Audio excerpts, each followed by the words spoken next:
everyone's perfect. Hello, everyone, and welcome to another episode of Cosmic Tea Hour 999. This flow is happening. we are here with Ash and Dr. B and Hayley, and Peter would love to be here tonight. He just had a medical emergency, but he will be back on with us shortly. Dr. B, thank you so much for being able to spend a few time with us right off the top. How are you doing today? Dr. B? We may have lost him. Yeah, I lost you guys for a second. Am I back? I said, yes, I can hear you Hello? now. Hi, can you hear us?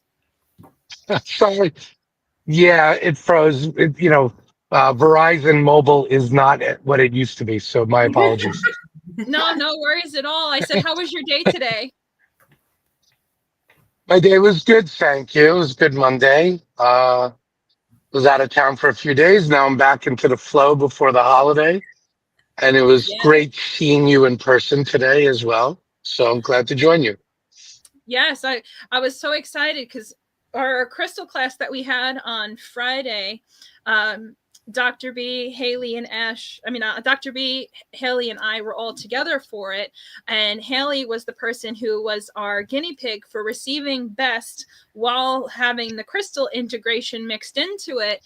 And we were able to pull away so many pieces and realizations, but Dr. B only has a few minutes with us before he has to transition to his next experience. So while we have him on the phone, that almost sounds like I'm leaving this mortal plane. I'm just going to dinner with my daughter, I think. You are not allowed. It sounded so ethereal. So yes, it was a great time. It was a great time. I'm sorry that you can't see me. It's driving. It's so dark in my car, so it would be, I think, distracting. But the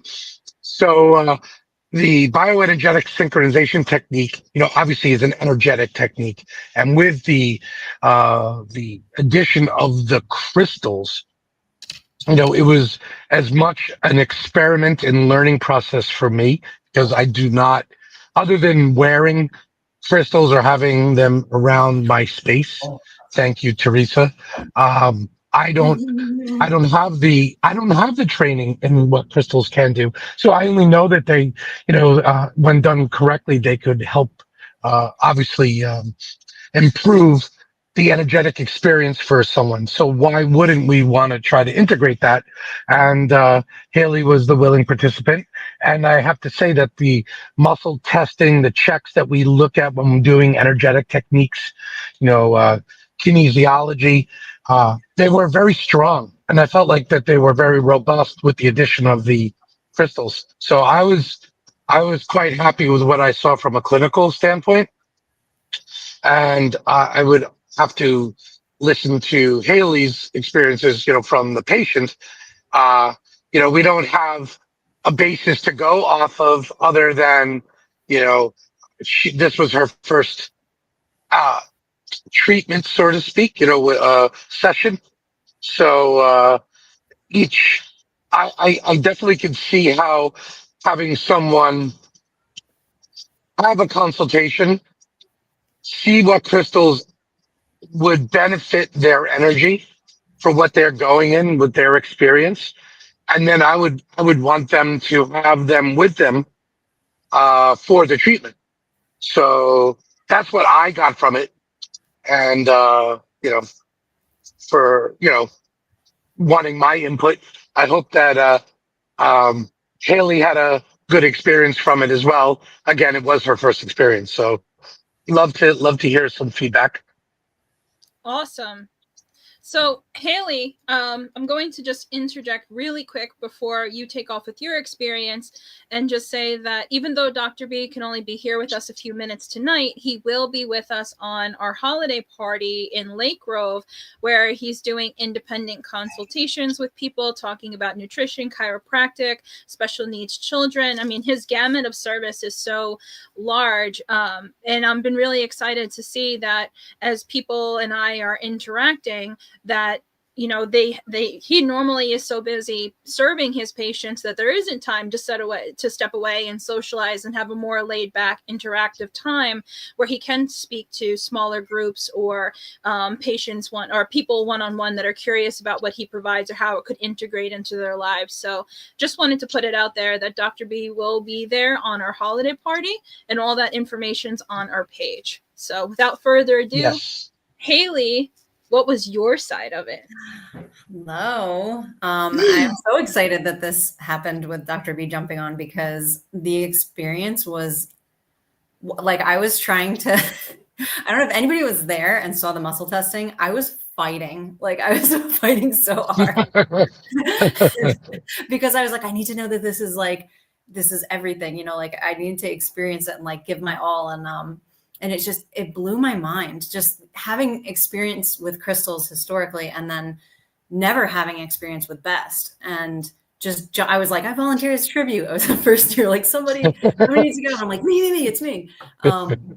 I felt like it, like, I know it's the first of many treatments. I know that immediately, but like, it just, and I don't know what I can say or not, because I know he didn't have me, I had to mentally picture a thought that I was trying to break the cycle with, you know, like to eliminate a thought that wasn't serving me. And he said that you don't tell the thought, like it's part of the treatment, Right. to not know. And it's just like, I want to tell you. Well, you can tell us after he leaves. He's going to be gone in a few minutes. We'll talk about it. So like for people who are not aware of bioenergetic synchronization, and if I could distill it down to an energetic technique that is breaking the connection between one's emotional experience with their neurology and their physiology. So we are doing neurophysiology. We are working on engrams, which collection of cells, neurons in the brain, and resetting them from a fight or flight experience and whatever physical connection it is having. So it could be sabotaging organ systems. It could be throwing the body into fight or flight, not allowing the body to retreat into the recovery mode of healing and digestion and reproduction. So, you know, Hayley, her treatment consisted of, a certain emotion that she had a picture, and we muscle test to see what is reacting with the body. Find the one that is causing the body to go weak. And she did, and she mentioned how I don't want to know. It's because, it's very impactful. Everyone's experiences are impactful on the other, on the caregiver, on an energetic level, on an emotional level. So, you can only imagine people could have very traumatic experiences, and now the caregiver has to take that on. And it's not that we don't care and we're not empathetic, but we have so many people to see. And if we're going to get layer upon layer of really, uh, um, we're going to get it from an energetic level. We're within their presence. So we're already being exposed to the energy, but we might form a conscious thought about it. And then it becomes an issue with us. Heaven forbid someone's coming to me and they were raped, and I had 50 patients that day. And let's say, God knows what the story could be. It becomes a lot. So that's why, just to explain why we don't ask for the exact specifics, is so that we don't form an opinion on it, or we don't then take it on for ourselves. So it's not that I don't care. I absolutely do care. But very clear you care. Yeah. And yes. that's what's really cool too, because it just goes to show, like, you don't even know what you're hoping to shift in someone, and it's just so incredible to be able to experience that and know that, like, you don't even know what you're doing for your clients. Like, it's just really cool. And then in addition to the crystals, like, that was neat to be like, I felt like I was like the cutting edge, like, guinea pig, You were the like, cutting edge there's guinea so pig. much more to this. Yeah. No, you were. That was very cool. Now I have to figure out how to apply it in a scientific. See, like, this technique is a very scientific technique, yet at first glance, if someone to look at it, they would think it's very alternative, very new age. And that's what I love about it, is that it really is about healing the body with the use of energy. And the analysis is energetic and neurological. So for me, as a mathy, sciencey brain, it melds the two worlds together really well for me, which is why it resonates so well with me. No pun intended, resonance. So Dr. Dr. B, Denise wants to know, is muscle testing the same as kinesiology? yeah, so kinesiology, the muscle testing is used in the world of the kinesiological techniques. The most infamous could be like applied kinesiology, AK. Mm-hmm. And muscle testing is used as not a litmus test, but identifying positives and negatives, yeses and nos, so we can get feedback off of the body for things that are supportive for the body or something that is reacting negatively. So we use the muscle testing to ascertain that. So, okay, I hope that clears everything up. I hope that answered. If you have any more questions, let us know while we have the good doctor with us. I have to tell the good doctor that he gave me a number to think about, and I can't tell you how many times that number has now been in my life. And every time, it's almost like a CBT type of thing. Like all of a sudden the number comes up and I'm like, oh, and then I'm back in that state, like on the table. And I feel like it's like I don't know if you've ever experienced that, but it's like it continues, like best continues. It does. It does. Like the user supports it. Well, when you think of any type of healing art, when you experience something and there's a true connection and a resonance, then you start to see those things in your life, and that's your own mind manifesting and looking for things and furthering the care. You continue when I told you the things to think about, like when you go home, and continue on. That's because the treatment is continuing. Your mind is now rewiring neurons. It's forming new energetic connections based on what we were doing, and that continues. And then it's like peeling an onion back. There's different layers to an onion. So when your body processes that and you're in for another session, now we can hopefully get to the next layer. And, the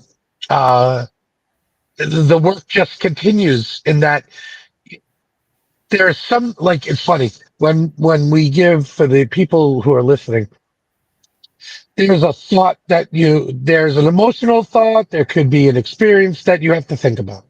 There could be a recurring thought. It could be a condition going on with your body. Whatever it is that's putting you into fight or flight. The next thing, we're going to ascertain a feeling that is going to resonate with that. And when I give the feeling or the breathing pattern and the eye position, these are all neurological things. When we change the direction of the eye, when we close one eye over the other, we are slowing down one side of the nervous system and we are exposing the other one to be a little quicker. And when we change the direction of our eye, again, accessing different parts of the brain and nervous system. And the breathing pattern, again, same thing, accessing different parts of the nervous system, inducing different neurophysiological states. So, when I bring up these things, at first you might be like, what does this have to do with my feeling? And it could make sense, but it's not designed to make sense per se. It's what's needed energetically to decode what needs to be done. Because when you think of a feeling like joy, and you think of an experience with your grandma, let's say, in the past, and you do a breathing pattern, they all have neurological effects on you. Mm-hmm. And that's what we're trying to do. So the number is awesome, because when we give negative numbers to think about, that's trying to access the the inherited energetics from your predecessors, your ancestors. So that's really cool and really powerful because your great great great great great grandmother could have had an unresolved issue that she then encoded in her genes, which then passed down generation to generation to generation. So when we're imagining negative numbers, that's what it's doing. Is you're trying to get into passed down uh, experiences. So, and what I find with people when they come in, we generally don't get to the negative numbers till later. We unless a very young person, they have their own life experiences, which are kind of like the outer layers of the onion. Then we get to things maybe later on where all of a sudden negative numbers start coming out, minus numbers, and that's you know that's what that's what we're getting at. But that's great that the number you start seeing the number in your life, you start seeing examples of what we were thinking about, and Yeah. that's just really cool. And that's your energy working itself out. It's saying, okay, this was the combo lock to this layer, and let's this resonance when I am thinking this and I have this number in my mind and there's a breathing pattern, all of a sudden it's just like everything resonates at the vibration that your neurology wants so that it could change and move on. And I have that's it. I have to share two things. So everything that you just said, my brain, it was like that number somehow I didn't, and I'm curious if you intuitively sense that number, but I also want to share that when the number comes up, like my brain automatically knew, like whenever I was seeing it in reality, I was meant to take the phrase that I was working on and switch it into the positive, like what I was trying to, so the thought you had me thinking, it was a reoccurring thought. Right. I switched it around. So every time I see it, it's like cognitive behavioral therapy, where you see red, and every time you see red, you think a certain thing. So, or I remember somebody once had, every time you see a stop sign, like, I want you to do this. And it was like my brain just immediately knew after the treatment that whenever I was seeing 8, I was supposed to use the affirmation, the positive affirmation of the opposite of the thought that I was experiencing and working on and uncovering. Right. And that was just like, it was like you said, a lock. It was like, just unlock this information. And not only that, but the other thing I was going to share is something about what you just said about, I didn't even connect to this. So I recently was channeling for a client, and like I wound up turning my eyes. I closed my eyes and I turned them to the same direction that you were telling me in best, which I want to kind of explore what that could potentially mean.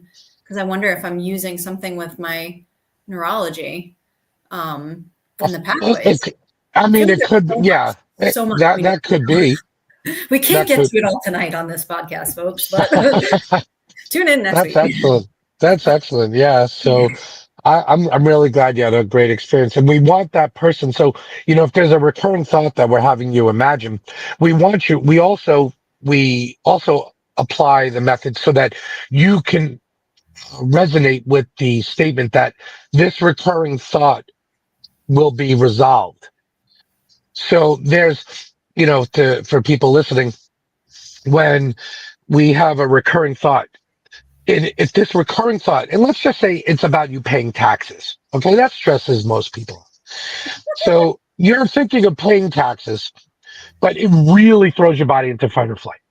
So now we apply the method. You didn't tell me that you're thinking of taxes, but that's what you're thinking of. Your body then changes. It goes into fight or flight. It's as if someone brandished a gun in your face. The same response. So now you you then imagine, I believe this recurring thought will be resolved. If your body owns that and believes in that, we're done. If you go into fight or flight again, we have to work on just the statement, I believe this recurring thought will be resolved. So I want the person leaving where now they've got the recurring thought, we found the combo. Then I want them to think, okay, this recurring thought, paying taxes, it will resolve. I will get this resolved. Everything's going to be good. And if your body owns it, and then good, we move on, one layer done. If not, you don't leave until it's done. But so some people take a longer treatment, some and others don't. And it's different than when if people are at a psychotherapeutic session where they're just literally on a couch and the counselor his therapist is trying to teach them techniques so they don't stress out about taxes. That's the all conscious. We're getting deep. We're getting right into neurology so that we can program neurology. You can then own it later. But if we can get the neurology to change, you're going to own it way quicker than if you just sat on a couch for hours on end with someone telling you, "Don't worry, taxes are good. You're going to get past it. Everything's fine." Um, we like to say, if you can get this work done, the couch sessions that people go and pay for their therapist are so much more impactful, and you get past the nitty gritty issues so much more quickly. And it's incredible because you work on the trauma stored in the body, like, and then you can retroactively then you feel the shift. Like I felt the shift, and then we work on the neurological connection that trauma, that experience, that life event had, because there in psychology is something called a memory engram. It's in psychology. It's a group of neurons that form these connection so that's how our brain encapsulates memories, recalls them for later, the appropriate response. So, if you learn that someone is dangerous in your neighborhood, you form a memory engram because you avoid that guy. He's dangerous. That's the memory engram. But when you start to form memory engrams around positive experiences and positive things, problem. Because not everything we work on is a negative. You could be thinking of, you just had a baby boy. And of course you're thinking of the baby boy. But if the baby boy, the thought of the child is throwing you into fight or flight, you're with that baby every day. How is your body going to heal if just the thought of you, the child that you just gave birth to, is throwing your body into a stress state? So we tell people, when you think of a thought, you think of an emotion, you think of a recurring event, it does not have to be negative. It's something that just pops into your mind every day. So I stress that so that people understand it could be a neutral, it could be a positive. And most often, it is a neutral or a positive. The negative ones, they get coded correctly. A negative event is a negative event. A positive event that gets associated with a negative outcome, that's what messes us up.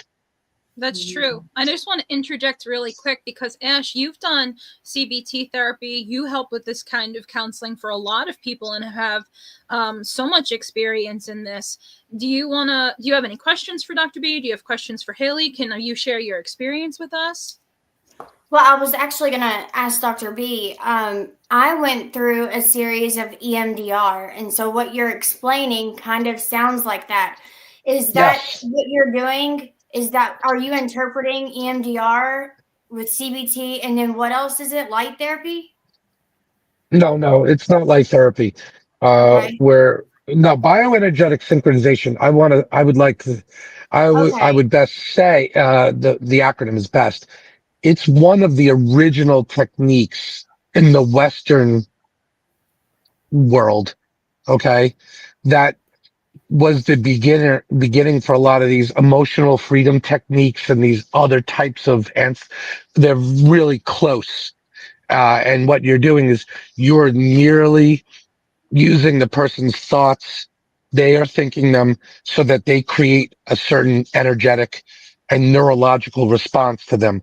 We muscle test and figure out what is going to be the neutralization of that reaction. Right. So I'm not using intuition. We actually have to turn off our brain so that we can get the true response from the person. I'm not picturing a number in my head and I'm like, okay, just think of this. I'm muscle testing you in a scientific way. I am checking to see when you think of you could think of the number, what's the response? And the beauty of the way really humans as energetic beings works. When I think of something, you're going to react to it as well. And that's what we have to pick up on. So I could pick up and think of something, and your body is going to react to it. And when a person comes in for the first time, I demonstrate that so they have a better understanding that I'm not just picking something out of the air. I can think of something that resonates with them, and I will see a muscular, neuromuscular response. And I can also think of something that would be a negative to them, and I will also pick up on that. So they It's really cool. understand. Yeah. So it's not situations. You're actually observing the body instead of yes, putting in like personal situations. That's amazing. Yeah, yes, you're really yes. able to see the body in real time. Like, when he was muscle testing Hayley, you were able to see her foot wouldn't lean in, her her lower body would go rigid, her top body would go rigid, the left side would be welcoming, but the right side would be rigid, or the right side would be at ease. And her body, as they moved around in session, different parts of her body were being triggered off, but then by the time the best was done, all those same body parts came into a rest space of neutral, saying, okay, who knows how many lock codes are behind this one experience, but at least we know that we cracked this one. And it's amazing to see in real time. And when we look at the different, like we look at the arms and we look at the legs. We assess them because the body's broken neurologically into quadrants. So we assess the quadrants and we see if they're unsynchronized via quadrants. Maybe it's hemispherically, meaning the left side of the body as opposed to the right, or the top to the bottom. And that's what we're looking at. So because it's, again, we're coming from a world of neurology, okay? And neurons fire energetic impulses. So they harness energy. That's one of the body's ways to communicate with energy is through the neurons. Of course, there's other energy out there that, is more esoteric. We're using that, but we're assessing neurology. And we use those different body responses to see if we can move to the next thing or we're stuck in the one we're at. So very exciting stuff. I wish I could talk about it for hours. I could. I know. We're going to interview Hayley, and there's so much stuff that we've experienced together in the past 6 months. That was amazing. The past 3 months, it's amazing. And especially in the past couple weeks, I mean, as a person taking off in her business house, Taurus, it was like she was in a box and she blew off the lid. And as soon as the lid came off, all the sides came down. And there you go. So we have so much to cover together too. So good. I'm very happy. I don't mean to cut you off. I was sitting in the parking lot. I have to go in and onto my next. What do I have to move on to my next experience? Transition into your next experience. I'm going to move on. Hopefully, stay on this plane.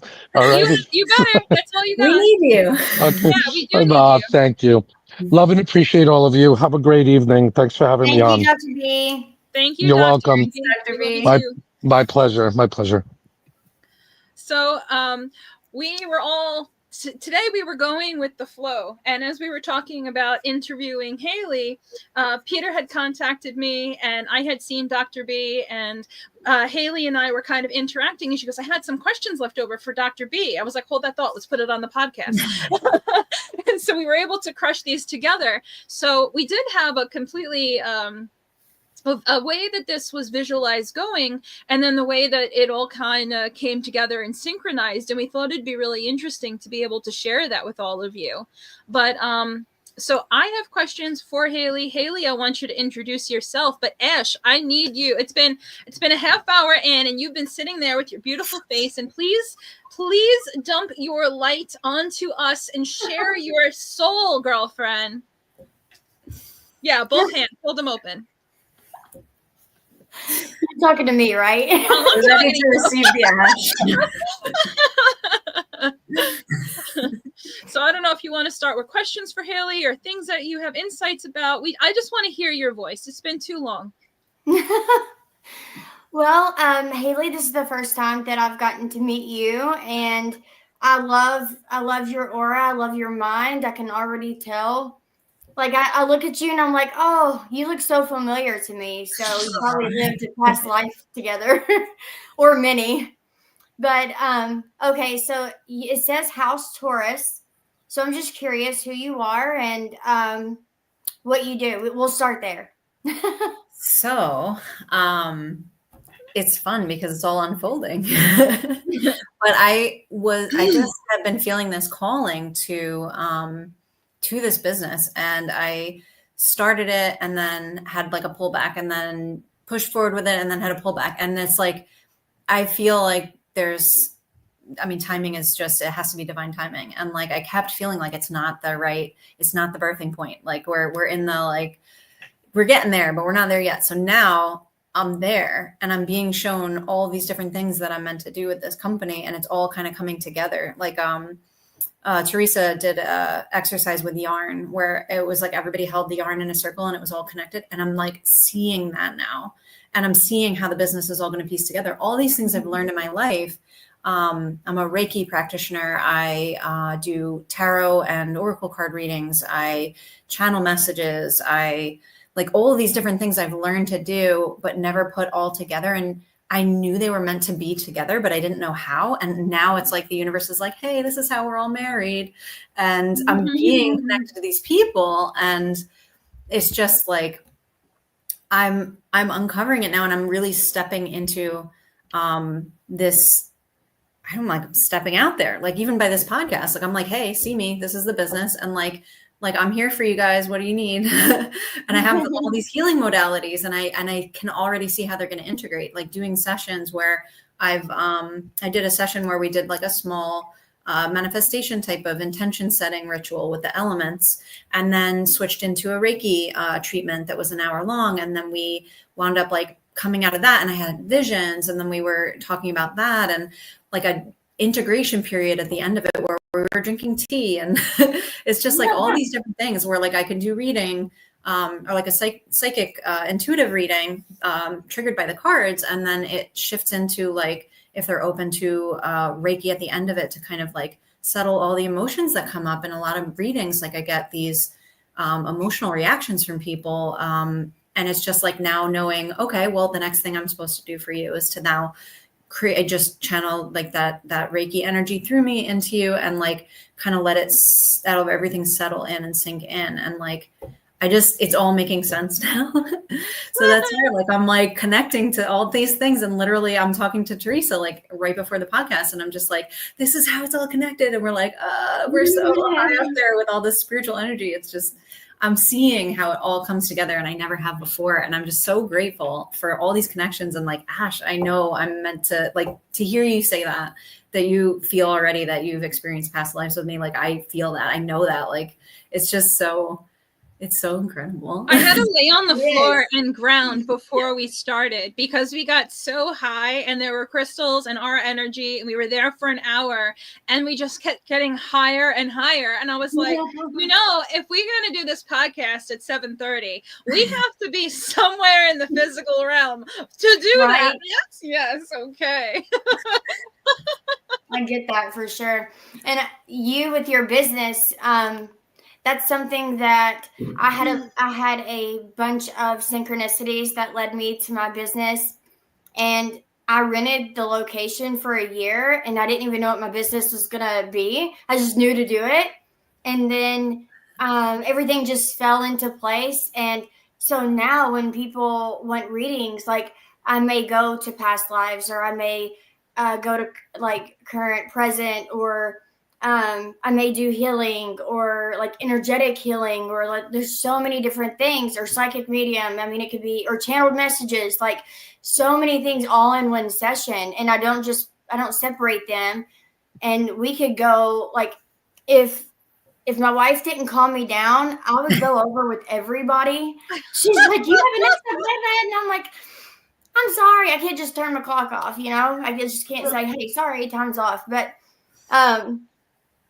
doing that has led to more opportunities. And so I'm currently I just had like my second spiritual awakening, which has been massive. So it's different so when Teresa and I first met, we would talk, and we would be in like other planes, like instantaneously our bodies would be like vibrating from head to toe, and we'd be feeling the same effects. And I could feel that when you were talking about the conversations you guys have. I can tell you guys were doing the same thing. Mm-hmm. So I love these connections. I love meeting people like this. I can't believe what an explosive year it's been for all of us. And it's like that tribe that's like coming together and finding everyone. We have like a similar deck, right, Ash? That pink one that we have. Yes. And they have that one of like soul tribe coming together, and it's this big open pink desert and all the tribe is coming in. So it's like, this is what that year feels like, you know. Denise, Val, Nilda, Hayley, you know, I've met you, and then Peter has joined in on this, and and even yesterday, we were sitting in shadow work and surrender, and we were talking about how we all got there and how we are like, oh, solid. And the workshop has been going for like a year, and like what differences have been made for the people who come to the circle. And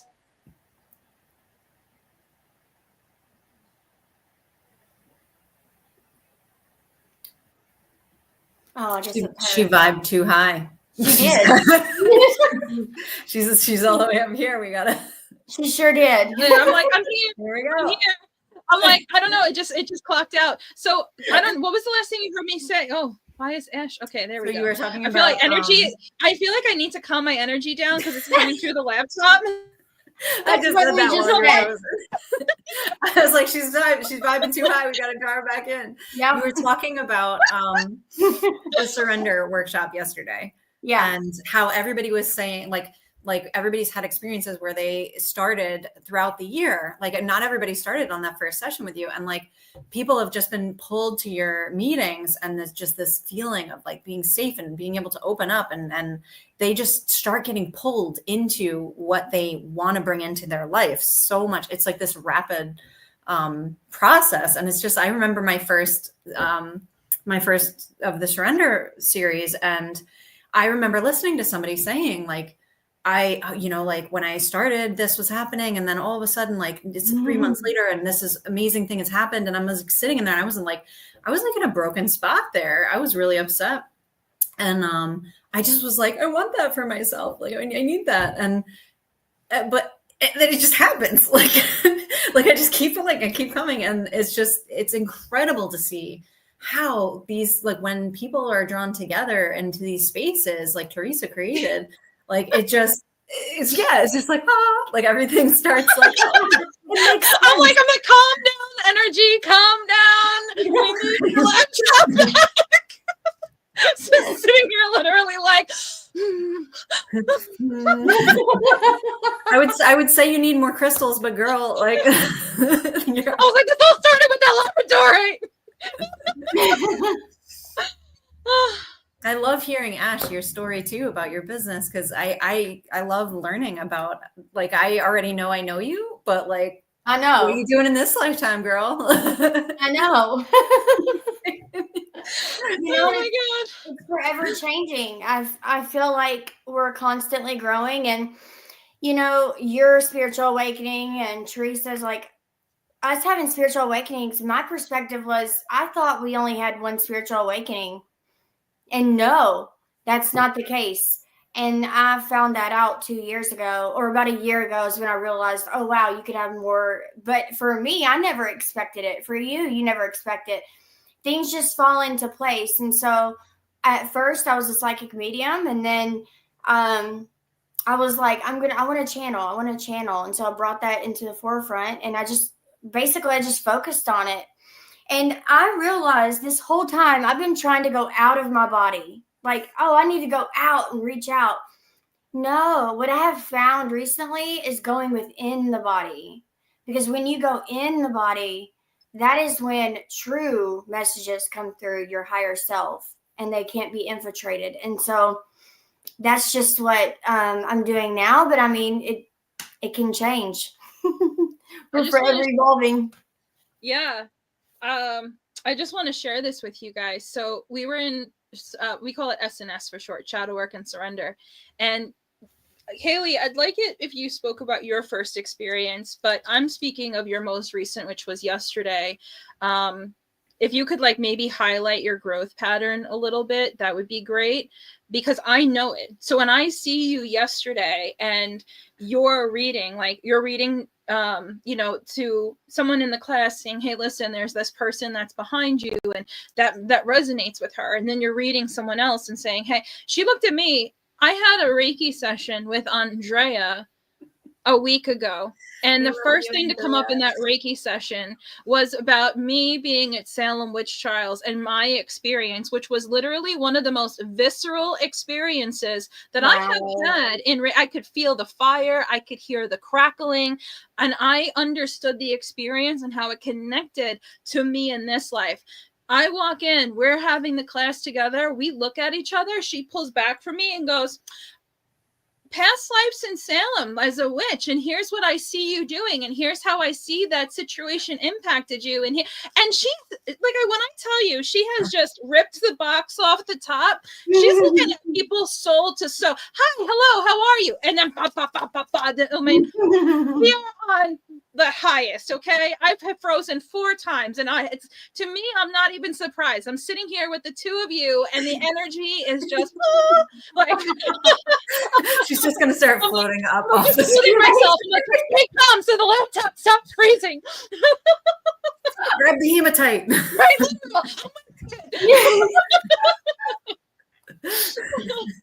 We're just going to get a giant boulder of hematite hematite next door. We need a hematite anchor, and then we're just going to like put it around your ankle when we do podcasts. So like you're. Oh my God, it's going to sit on a boulder. So if you could.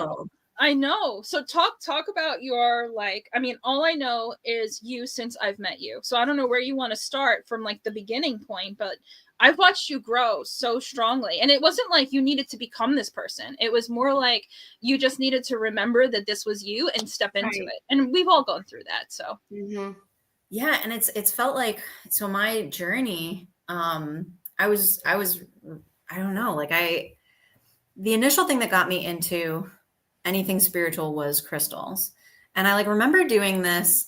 It was like one of those websites where you look at a whole bunch of crystals and doesn't say anything about it. And you're just like, which ones are you drawn to picture wise? And I was like, click, click, click, click to like 5 of them. And then it was like, do you want to purchase these? And I'm like, yeah, sure. And they arrived. They arrived and I was like, oh, hello. Like, what is this? And I just felt so like I could feel energy from them, and I could feel, what they were for, like where to put them, and what was, I don't know, it was just an experience. And they came with cards that explain like what they do and what they are. But like, and it's funny because Teresa, you've talked about this, like you can't just look at like the crystal Bible and have that give you the answers. Like a lot of times, like it could be the same crystal, but they're totally different feelings and vibrations, and can be utilized in different ways. And you can like put your intention into them and work with the crystal, talking to them like, hey, like, do you, I'm trying to do this. And like, can you help me with this? And the supporting energy of it. Like I started feeling all of that. And I was like, wow, and then all of a sudden out of that, I got, my friend was like, oh, I want to do this Reiki thing. I want to get attuned to Reiki. And I'm like, what's Reiki? And she's like, well, it's just this thing. And like, it's this day. And if there's more people, it's cheaper. So we should do it. And I'm like, all right. And for some reason, like I even took off work that day, and that was not my character.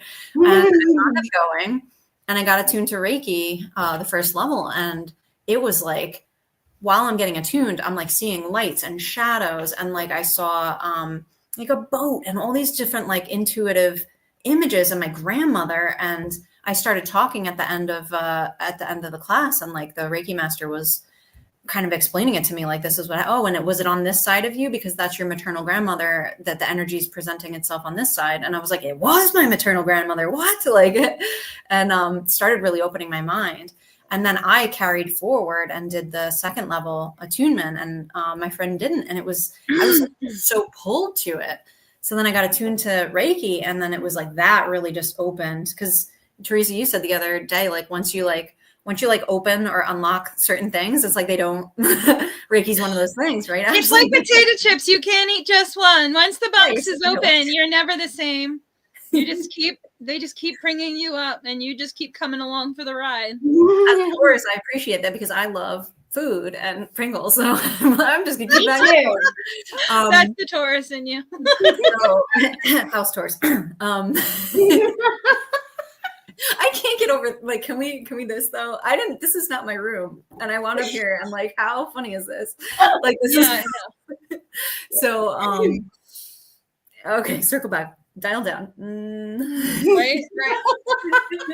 All of us need hepatite boulders. I got the second attunement, and it was just like, wow, there's so much to this. And crystals started feeling different too. And then I was just like, I just start acquiring decks like Pokemon. Like I was like, I could not get enough decks. And I was like, this one and this one. And oh my God. And like all of a sudden I have all these decks. And like I started doing readings for myself. And then I've always been into astrology. And I started really like studying that. About 10 years ago, I started just like really studying my chart to try and understand like different things with that. And then seeing how they all kind of integrate, and doing these readings for myself initially, where it was like I would do a Reiki session and I would do a huge card spread. It would take hours, and I was pulling into my astrology chart and just all these things. And then I started connecting to like doing Reiki circles and things like that. And then I don't know, it's just all of it started unfolding from there. And that was like kind of the backstory of how I got into it, maybe like 15 years ago. And then cycled to this year, and like I've been going through so much and in my personal life, and I just like it was I don't know, when I found Teresa's class, I was literally like, it was a Sunday, and I'm like, I need to find something to connect to myself and to do something for myself. I have a son, like as a mom, it's just like with all the things going on, and like you showing up for everybody else, and I'm showing up for him. And I was like, I need to fill my cup. I don't know, like, show me what I'm supposed to do today. Cause I wound up with time without him, and I don't get a lot of that. And it was like, boom, Teresa's class popped up, and I just went there. And from that moment, like going through this like real dark night of the soul this year, like I was in a really deep, heavy place when I met Teresa. And I was like at the end of the classes, just like sobbing to you. And I was just like all these things and all this stuff. And like, I don't know, it just started each class, like it just more and more was coming together. And I was able to see the connections and take the wisdom that Teresa is able to offer through her, just her incredible light, and all of the things that you like, little bits will just unlock, like the unlocking. I love that. It's just like, and Ash, you were just sharing about how you have to be in yourself, like in the body, like you're turning in. And that's what I started doing. And Teresa more recently just gave me the advice of like, really, when you're doing your readings and things, like as a mentor, like pull into your heart space instead of the head space. And it was just like, boom, unlock. Thanks for the key, Teresa. Yeah. Like, because then that's what shifted. And then all of a sudden, my last reading, it started out with astrology, and then that shifted into channeling, like a whole like channeling, and everything just like, and I'm literally fighting with it. I felt myself pulling into my head and starting to ask questions. And I was like, no, Teresa said, go into the heart space, visualize the color. And I'm like, pink, I'm wearing pink. I'm right here. Shields to your soul.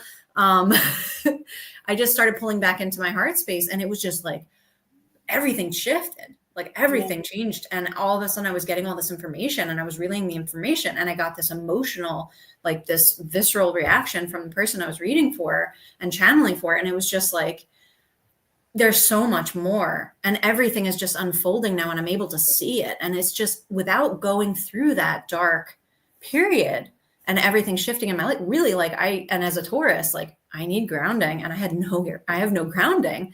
And all year, it's just been all over. Like, where am I going to live? What am I going to do? How am I going to, and seeing me coming from that spot to now where I am, where everything, it's like, once I started shedding that and really stepping into like what I'm meant to be doing, it's just, things are just lighting up and doors are unlocking. And like, I'm getting connected to people, like not surprised whatsoever with Ash here. I accepted to go to a mom's night.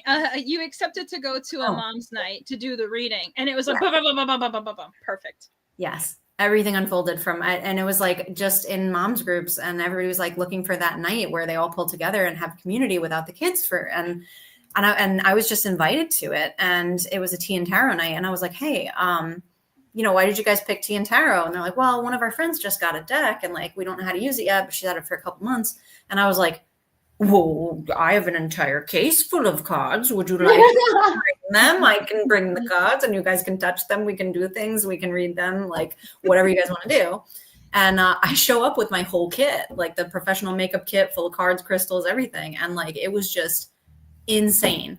Like it wound up running over because they always do, right? Always. When you care and you love and you're just willing to channel, it always runs over. Yeah. And it started like I was doing readings for everybody, and then they were even showing me things, because like everybody mirrors back stuff, and everybody is a teacher, and it's just incredible because I started, like, they were like, you are meant to teach also. Did you know you're meant to teach? And I'm like, wow, all my life I've been told like I'm should be a teacher. And my head always was doing the like, okay, I need to get a master's in teaching, but like, that's not what it meant.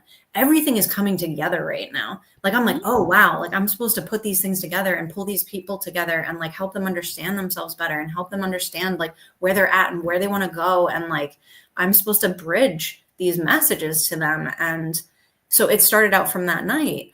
And that was really only like 2.5 weeks ago. Teresa, I don't know. It was like a couple weeks ago. Well, we met at Starbucks too, and we were just sitting there ping-ponging, and I started getting all these messages, and I started delivering these messages to her. I was like, this new place to live is coming, and this is coming, and this is coming, and this is coming. And 3 days later, she's like, I got a new apartment, and it just happened, and I met this person and that person, and I said yes, and I'm just saying yes. And then when I met this person, they were like, so do you know anyone who's looking for an apartment? And you were like, me. And it's the most perfect, supportive, beautiful situation. And all of these people that are surrounding her, that are intensely magnetizing to her, like Hayley is going to be the reader at the holiday party doing the readings. And and yesterday we were sitting there like, you knew, you're like, I sense dog energy. And someone's like, I just lost my dog. And then you were like, I see this. I just lost my friend. And then you see me here with this. Like, it was just off. Like, it was amazing how you're just so in the zone. And every day, every couple, like, I speak to you so much more than ever before. And we've spoken extensively since I've met you. And the rapid unfoldment, it's like watching a series of dreams come true, or a series of events unfold in the most rapid way. Like, you better keep up with Hayley, because 1 hour to another is a whole different. You could be here, and it's 2:00, and here we are, and by 4:00, we're in a completely different world. Okay, that's what happened too. The day Pluto shifted into Aquarius, I talked to you right before that. Like, Teresa just calls me, and it was, I don't know, maybe 1:00 in the afternoon, 2:00, and my son like magically went down for a nap, and it was amazing. I'm sitting at the table with a cup of coffee. She calls. I'm like, of course. And I start talking to her, and I was still like, that moment felt like I still had like the little toe over here, and I was meant to like dive. And you really broke things down for me. And then at the end of this, when we were talking, you were like, I really feel like you have to like sit and integrate this, like meditate. And I was like, yes. And I got off the phone at 3:00, and I'm like, look up the transit time. And I'm like, oh, it's 3:30 that this is actually happening. So I went up and I lit a candle, and I like really sat and sunk down into my heart space. And I imagined, as the transit's literally happening, the minutes that it's happening, I'm picturing going through this big door of light, like just this light opening up and like going in and going through the door and shutting the door behind me. And then I had that experience, and I wind up talking to Teresa later that evening, again at Starbucks. I don't know, like, we should get sponsored, really, or free drinks. Like, we live at Starbucks. It is we call it the office because we're always there. So, and like, I wind up talking to Teresa later and doing a reading. I did a reading for you, and then I did another reading later in the evening on the phone with her, and it was just like, she was like, I feel like it's a total, like, you're like totally different person. Like, the energy, like the second I answered the phone, I'm like, hello. It just is incredible, because I feel like that was like the final, like, I fully know now. And I didn't, like, I was always felt my whole life, and I'll get like a little emotional, but my whole life I felt like there's this mission, these things I'm supposed to do, and I didn't know what they were. And I was so clear that there was this way I'm supposed to impact others, and in a big way. And like, I'm like trying to tie back into your SNS yesterday, like that with the structure and the conditioning of the whole bunch of first years of your life before you're conscious of the structure and conditioning that we're in. I was trying to do it within that framework, and that framework wasn't conducive for me heading in the direction I was heading to help people.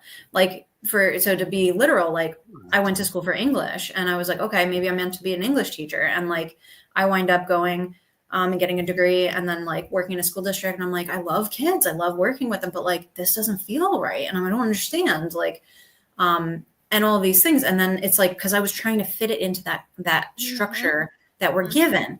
And that's not what's meant to happen. And everything is so clear now that like how funny is it? And you too, Teresa, with the English. Yeah, we both went to college to be English teachers. And it's like, how fitting is like heading into like communications, English, and teaching makes perfect sense now. Like when you back on, you're like, oh, well, I'm channeling, and like I'm communicating, and like it's just not what you expected. You have to like break that structure and blow that box off, like top of the box off, like you said. And then it's just absolutely incredible. Like I just feel so grateful for the connections that I'm getting to everybody. Like it's like once I finally got to the point and just I'm like, okay, I'm here. Like I know what I'm doing. Like I know, just show me the way. There's only love. Like how it just all the pieces that you teach. Like it just, and then this final piece, the telling me to drop into my heart space and set the intention for the readings before the transit, and then after the transit, me doing that, totally different reading. Can you sing your song? What? Can you sing your song? Oh my gosh, I have to pull it up. Hold on. I sent it to you. Yeah, I'm like, so I get like echolalia, or like songs that come to me, and they'll like be stuck in my head. And the other day I'm like literally in the shower, and I got out of the shower and I had to text her because it was just it was like 5D provides. Oh, as long as I know only love, I know that I will thrive. I have all my gifts to give. I know only love exists, and I will thrive. Hey, 5D provides. Like I just start texting it, and then I'm like, bracket. I'm like, bracket. Come to the tune of I will survive. I'm like, you need. You're right. I will thrive. And I'm like, I need to go do karaoke somewhere, and just like, it'll be curveball. Nobody will know. I'll just start singing it, and I'll be like, and then I can just like pull in all of the people that. Right. It's like a master meeting. Yeah. And then yesterday, even with the channeling with the music, when I looked at myself in the exercise where we're making the eye contact with yourself in a mirror, and I was like, in my head, I'm still trying to break that head-heart connection, because my head's like, okay, I need to like see something profound. And I'm like looking in my eyes, and then I'm just like hearing like, welcome to my house. And then I hear like all of a sudden it switches like I'm tuning a channel or a radio knob. And then I start hearing like, I'm thinking it's a sign that the freckles in our eyes are mirror images, and like all these things connecting. And now I'm getting it. Now I'm like, oh my God, these are messages. Now I'm not just like, why I have this song stuck in my head. It's just like, oh, okay. And Teresa ties it in to wrap up the class. She's like, yeah, and our houses are like our bodies and this. And I was just like, yes. Like, and then I was like, oh my God, house, Taurus. Oh my God. Like there's layers to this. Like today I was like, oh my God, it was about my business too. Yeah. I'm like, it was just, I'm here for it. Like, isn't it wild getting music? So I hear music probably 10 of 12 hours a day that comes through my head. And sometimes a lot of them, like, it took me years to like fight it off, because I was just like, why is all this music in my head? But I worked in music for a long time, so I just thought it was that. But then all of a sudden, like, this song, like songs get louder and louder, and I was like, oh wait, like this applies to my life. And then when you finally pay attention to it, like, it's amazing what these songs, like random songs that you don't really listen to or only heard like once or whatever, like will randomly pop up and give you a message, and you're like, oh, thank you. It's really cool. It's amazing. And I have to say, in this year, I've also been really like focused on myself and like healing myself through all of this like dark night and everything. And one of the things I've always struggled with is that I have sensory processing issues or struggles, which I don't see as issues anymore because all of a sudden it's clicking. Like I've always had, like auditory, sensory, tactile, like everything is more amplified. And so with sensory processing, when you're in, say, like, for a specific example, like if I'm at a dinner at a restaurant, I can't, and like I'm talking to somebody here, I can't hear, like I'm so bombarded by all of the sound and everything comes in at the same volume. And like I hear the dishes and I hear all the people and the music and like it's just too much. So this year I've really worked on, especially having my son, like when you have a toddler or a newborn, it's just like the volume of, crying and the things. And so I was like, how do I ground myself and center myself with these sensory things? And I've come up with tools and different things like these certain earplugs that dampen sound, but don't eliminate it. And like things that enable me for this dark night period to really like be able to really focus and pull in on myself and take care of myself. And then now it just clicked just like today or the other day. This is why I have the sensory. This is the heightened sensory experience in order to be able to do what I do with my business. And like, it just, the validation of like doing the readings even yesterday, like it's just like so before I would be like, I don't understand. Like I see a dog, like, but it was just so vivid. And I'm looking into this stranger's eyes and I'm like, I'm just seeing this wolf running through the woods and like feeling what it's feeling. And then I was like immediately shifted into a dog. And like, I felt like that energy, that loyal energy and like this heartbreak and all this stuff. And it's just to then get the immediate feedback is like, everything's just making so much more sense, like in just such a big way. And it's beautiful to see everybody, because this is not individual. This is collective. We're at a point right now where everyone is pulling in. They're seeking that community. They're seeking that knowledge, and they're seeking it within themselves, but connecting to others in order to uncover themselves, like the experience I had this year. And this is going to change my life. This has felt like, and it's not even felt like it. What it is literally, it felt like with that Pluto transit, I don't know, it's something with that, like it just, or this period, the last few weeks, where I am a new person and I'm carrying forward the best aspects from my experience up until this, but it feels like another life, a new life. So I'm carrying forward my son, and I'm carrying forward the business ideas. I'm carrying forward the love and the experiences I've experienced in the trauma, but like not in the same capacity, just as knowledge, not as trauma. Like now I'm going into this new rebirth period where it's just like nothing is the same, and I understand everything in a new level. And now I'm here.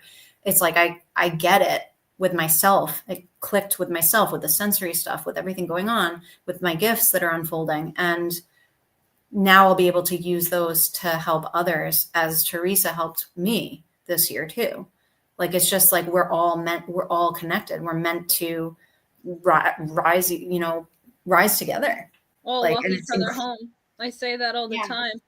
Yeah. Ash, before I ask Hayley a couple questions just that I want to make sure that we get addressed before we wrap this up, do you have any feelings, thoughts, questions that you would like to launch off?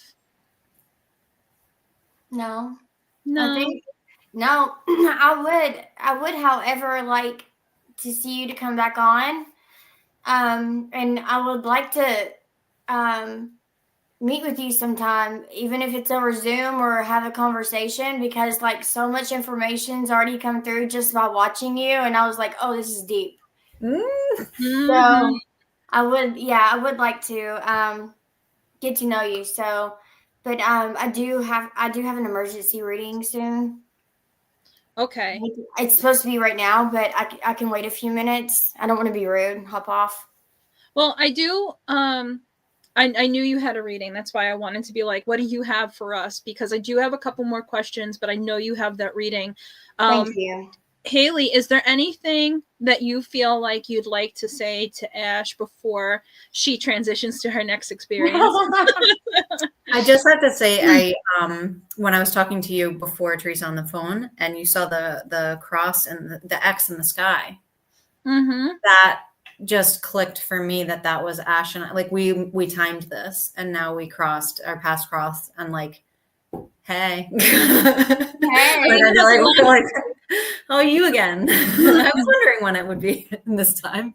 So yes, I'm 100% on board with, like, I'm just, yes. I know, I feel a really deep, sincere love that's like, oh, I've missed this person so much. Yeah. I knew as soon as we all got on the phone, because that's what we keep doing. We keep finding these pieces of tribe. Like, we've said it before on the podcast, how you and Andrea cross paths, and Hayley's about to meet Andrea shortly. So, like, my heart's so big. And we all just keep intersecting with each other. And I knew you guys, like, as soon as you met, there was going to be a click there, or as soon as we all came together. And that's, like, I titled this Accepting Your Greatness. And, what do we do to accept our greatness? We go within and we listen to the voice within, which is all we keep talking about. But like I just, shared yesterday in S&S, my favorite instructor or educator is Paulo Freire, or he's a huge mentor of mine.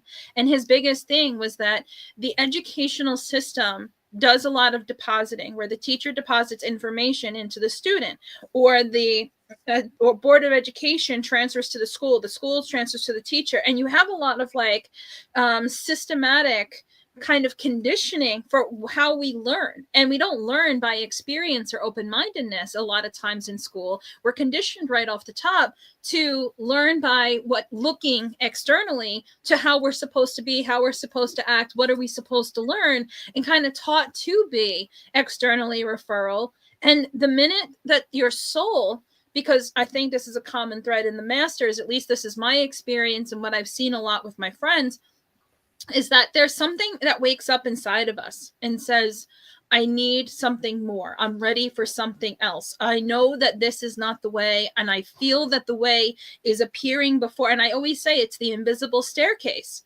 because as soon as you're willing to start taking one step, the next step comes right behind it. And even when you have people around you, that doesn't make sense, and I don't think, and blah, blah, blah, blah, they can't see your staircase, but you can feel your steps. And it's just boom, boom, boom, boom. And then the whole series of events unfolds. And the three of us, all of us here in this podcast, are living proof that when you trust your gut and go within, and you really are breathing the breath of, like, I tell a lot of times, no matter what we're doing together, a class, a Reiki, energy healing, a reading, coaching, whatever it is, take the breath, because the breath is God, and feel it cycle around your body. And take the information from that. Take the serenity just from that. So, Ash, Hayley, any other exchanges? Because I feel you guys reading each other. I mean, like, share with the rest of us. You know. That's why she's like, you're going to be on again. And I'm like, I knew I was going to be on the podcast again. I'm waiting for Peter to come on, and I'm contemplating how we're going to get a stronger laptop so that the thing doesn't shut down or explode on my lap, like. We need you to get an anchor. Right? Like, I don't know how we're going to do it, but it's going to be great.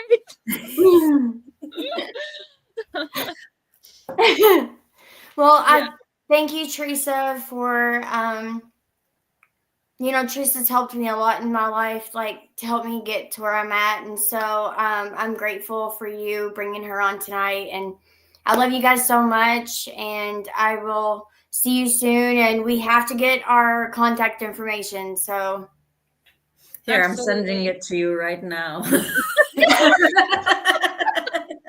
Hold on.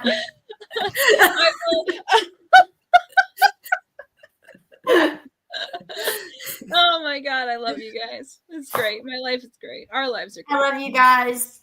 I will text over Hayley's phone number to you, but while we're on this subject, Hayley, if people would like to get a reading from you or do coaching with you, where do they contact you? At the moment, I would say Instagram's the best. Okay. I'm pulling things together. I have a domain name, but I haven't fully set everything up. But right now I have House Taurus, so at House Taurus on Instagram. Okay. And then that's the best way to start, because then that shows the link tree and there's a YouTube and things like that. And it's going to be growing expansively in a very short period of time. Like there'll be more and more. So if you get connected through that, that's probably the best way to keep up with me. Okay. Is there, if someone doesn't have a social media, because some of the people who watch with us don't have social media, is there an alternative way, an email or a phone number or something Yes, like that? I have an email set up. It's thehouseTaurus@gmail.com. Okay, perfect. Yeah, so just as it sounds, the House Taurus. And that would be another great way to connect. So now I feel like, oh my God, the energy, like you felt like that shift, like it just calmed down a little. There's still a couple questions. Do you have time for us to do it? Do we all have time for it? Okay. So we learned a little bit about you. We learned about what inspired your journey. Well, the next question here is, what are important things that you have learned in your life that you would impress upon others as important? What's good life advice? It really is about connecting to your heart, to living from a heart space instead of a mental space. Like the mind it tries to distract us from that real inner self is here. And I feel like that's the biggest piece of advice that clicked for me. And I've been a person that's always been in my head. Very like analytical. I mean, I was literally working, my last job was before I had my son, was a construction accountant. Like that's the way I was always in my head. And then now understanding it, that you're supposed to be living from this heart space, and your path will be shown the more you connect to that, and your people will be shown the more you connect to that. And the healing, like it really is all about the heart. It's all about love. That's 5D. Like it's just incredible. That's probably the biggest thing that I could offer as experience, like actually living through that deeply in the last year and having that be juxtaposed to my whole life up until now. Like it's just, that's the big shift. I've previously lived in my head and now I am living from my heart. And it's just so much, it's so beautiful. And that there's just this wisdom within us when we tap into the heart space. And everyone is powerful and everyone is connected. And it really is all love. It really is. Everything is happening for you. Yeah. I'm like, yes, mushy love, squishy, mushy love, yes. That was so perfectly said. And it really, when you said all those words, you could really feel your heart energy attached over to it. And I just appreciate hearing it and feeling the energy of that love and wisdom that you carry through it, because you literally are the liver and experience of that advice that you're giving. You know, you're like, you hear it all the time, but until it sinks into your heart space and you make the connection there, that's where everything really begins to take off. Yeah, and shameless plug for Zenshine's necklaces, because I would not, this brought to you by Zenshine, this rose quartz that was intuitively created for me.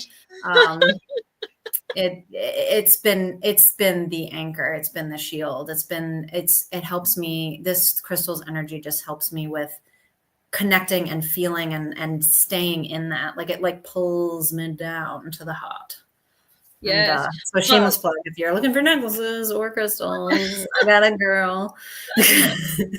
I love it too. Your son is already so highly evolved too. And it was interesting because even in the reading I gave you over at Starbucks, I was feeling his energy and how evolved he is.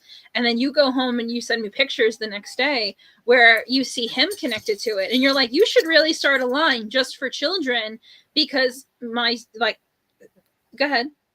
Say it. It's wild. Like she brought me this crystal. Like, we wound up connecting again at a Starbucks. Always a Starbucks. Starbucks is the place. Sorry, man. But I went home, and the next day, literally, my son is just like, he wants to touch it. He asked me if he could look at it, and he was having he has difficulty with transitioning in naps, toddlers do. And we're in a rocking chair, and he's literally just holding it. He's holding it. And then he falls asleep with it in his hand. And then the next day, and I'm like I'm like trying to snap pictures while he's sleeping. I send another, the next day, because same thing. He was talking to me about how he had tooth pain because he had his molars coming in, and he takes this, like, we're rocking on the chair and he's trying to fall asleep, and he takes it and he holds it to his face. And he's just going like this. And like the connection to see that with a child when you're a child, like you're so much more closer. You're so much closer to the space of creation when the soul embodies, like goes through the portal and is embodied in the flesh again. I'm like, it's just amazing to see him and his like uninhibited, not conditioned yet, like really just being drawn to these crystals and understanding intuitively what to do with them. And even this morning, like I had taken it off, which I rarely do now. And he went immediately over to it in my room. He picks it up and he was like, Mommy, you need to put this on. Mommy, you need to put this on now. And I was like, okay. And he was like, do you want me to help you? And he's like putting it over my head. I'm like, oh my God. Like, this is wild. Yeah, like, he's really, really gifted. And it's really cool to see, because he is, we'll call him the new wave, because that's how I was when I was younger. You just pick it up and you know it. And it's cool when you, as being an adult now, seeing other babies and children that are like that. And I was like, that was me. And that's so cool, because God only knows who you're going to become, you little wonderment, you.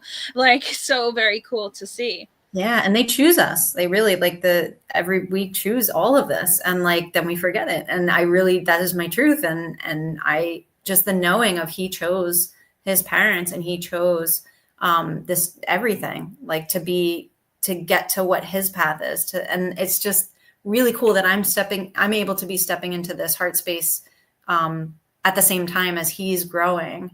And it's just, I have no doubt that it's a catalyst for me to shift having him. Like I know that this was for me, but also for him, like to be able to be in a or to have a parent who really is connected to that. And like, I can encourage that. I can get him around crystals. I can get him in settings, and like, just to have that support that I didn't, where people don't necessarily always have when they grow up and they have gifts, or they have just intuition.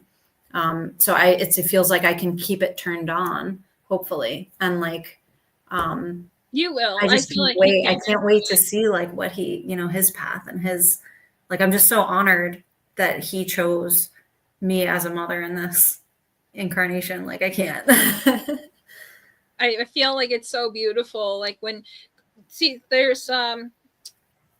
there was an individual who I was speaking to recently, and I was reading, and she was talking about, her children, her child. And, when we are going through hard stuff with our children as parents, they feel like I'm their mother. I'm here to protect. I'm here to do. I'm here to. And there's in most cases, you do not love anybody more until your child appears on the planet, and then they consume you and your biology changes. And it's such a radical experience. And I'd say for most people, yeah. But with that transition that occurs, to step back and see that this beautiful little being that you have given birth to is also a master, also a soul, also has a path to be, to be with. This is, an interesting place. So when I do readings for people and they talk about their children, or they talk about, there's a latching that happens. And I don't want to hear it. I don't want to hear that my child is a soul. I don't want them to ever have to go through anything bad. It's my job to protect them. And when I fall short in any capacity, or things are less than perfect, and it's like, I don't know if you recall your own life, But this is the part where you have to kind of reconcile that you have had your path, and at some point your parents had to let go and let you have that path, or that you didn't want to hear them and you had to rely on your own independence and life experience, and where you as an adult get to see, depending on your consciousness or where you're sitting, you get to see, okay, if you've gone through trauma, here's how my trauma serves. And if I have not gone through trauma and I've just had a pretty decent life, it's okay too. So like I'm sorry, let me rephrase that. There are people who go through trauma. If the consciousness level is not opened yet, meaning that they've made the connection to their spirituality, it's a lot of like griping about that trauma or victim mentality towards that trauma. This thing happened to me and I'm in pain and But when you rise in consciousness, you begin to develop an understanding of why did you live through that trauma and what was happening in that trauma. And I'm not saying, anybody wants anyone they love to go through these things, but I think it's really important to gain recognition over. And, whether it's your sister, your spouse, your brother, your cousin, any person in your life, your parents, I think it's really important that we recognize that we incarnate together to do something as a whole, and when my mother was crossing over, I was reading cards for her, like literally on her deathbed. Wow. And, I was pulling cards, and the one card she picked, it said crystals. And I had never read the bottom of the card because I don't read like that. I look at the card and I say what comes off the picture. And when I had read the card, it was like, you are the parent of a crystal child. And I looked at my mom, I said, oh my God, this says this. And I never realized it. Wow. And I looked up at her and she winked at me. And it was like, it wasn't her physical body. It was her on a soul level. That's like, you got that right, kid. I came in for this. And it was like, and it was such an emotional moment, but it gave so much ease before she passed that we were not mother and daughter. We were soul and soul. And I've had so many lifetimes with my mom. And even recently, I told you, I was on TikTok. I made the post about the holiday thing. My mom loves Christmas. My mom loves dressing up. I wake up and I look at TikTok and I see your mom loves your photos. Like, I bet she does. And I look at it and I'm like, the only one that was liked by this user called Your Mom is the one about dressing up for Christmas and how we're going to dress up at the holiday party. And I was like, I know that was her. Even if another user physically needed to come through, that was her giving me that nod, So I just want to put that out there as some food for thought for people, like, as much as we're ever bonded to anyone, we are souls having soul relationships in human experience. Yeah. And we're meant to, like, as a mother, it's when you have that perspective, it's like understanding that you were the portal they chose to enter the world, but you are not. And you're meant to protect them in some, naturally, like as a mother, but like, it's so much more than that. It's really about like being there to help them process the early stages of their journey. That's right. That's really what it feels like. Like, you're a guide they chose to like navigate the initial period of life. Like, and then they go on their path. They're their own person. And like, I really do feel like we choose. I mean, I know, we choose kind of what we want to learn and when we cross paths. And that's like with Ash, right? Like, this is our crossing paths. Like, I'm like, oh yeah, I'll see you. yeah. I'll see you. I'll reach out. Yeah. So where do you see House of Taurus yourself going from here? Do you have a vision of that yet? You don't need to. I'm just curious if you see it. I do. I really I keep getting downloads that all like kind of integrate everything together, but I'm meant to be a messenger. I'm meant to be somebody that helps my clients with processing like what's going on and where they want to be and like what they want to let go of and like what they want to bring in and just helping with the emotional everything going on. Like, I just feel like it's more than just doing like a reading for somebody. It's really House Taurus is becoming rapidly a space where I feel people will feel safe and connected to themselves in a new way. Like that's my intention behind the business, is to help people know that they have the power and the strength within themselves.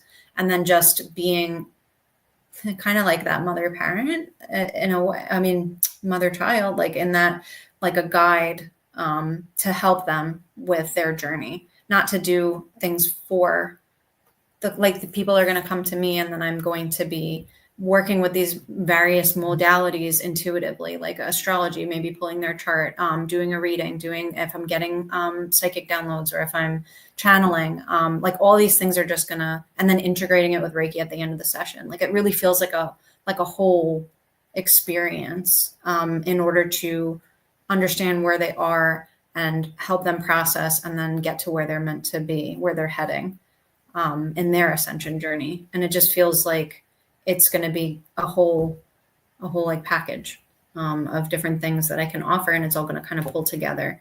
So I feel like the people are going to be the people I'm meant to connect with are going to find me, and hopefully I will be able to kind of help them on their healing journey, really, and that help them with that because I experienced it my whole life. And I feel like what we experience and we go through, you definitely are meant to teach. And it's like what I was just saying before with the head and to the heart. Like I'm meant to get people out of their heads and pull into their heart in order to understand themselves better and understand what they're going through better, and like provide any connection to like a bridge to any messages from guides of theirs or angels or past loved ones or their high self. Like I feel like it's all going to just intuitively unfold in a really beautiful way. And I'm just really here for the experience too, coming of experiencing all of that. And like, cause it's like emotional too. Like even Dr. B was saying, like with his practice with Best, it's like, you don't need to know you don't need to know like all the things going on, but like my practice is more like getting into the nitty gritty of how are you feeling, letting them connect to how they're feeling. So many people that I do readings for will come to me and they like haven't. And you got to experience it even yesterday, like with our group, like emotional reaction, like visceral emotional reactions to information. Like knowing that somebody that they've been thinking of, that they've been feeling around them is around them and giving them even just that piece of validation that I was shown, that I was able to then, transfer that knowledge to them, gave an emotional, like a catharsis.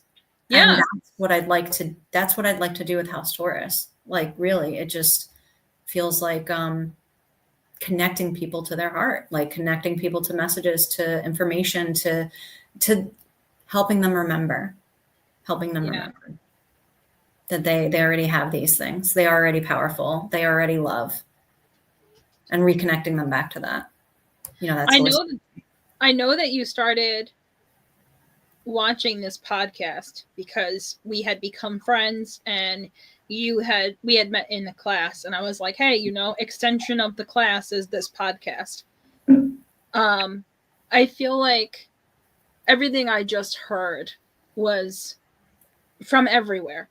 I'm not gonna, it'd be ridiculous for me to be like, let me take some credit. No, it's like you brought yourself to that place. And my own curiosity is, because you have had both SNS and this podcast, was there anything that was in the podcast that you drew away from that has helped you to get here?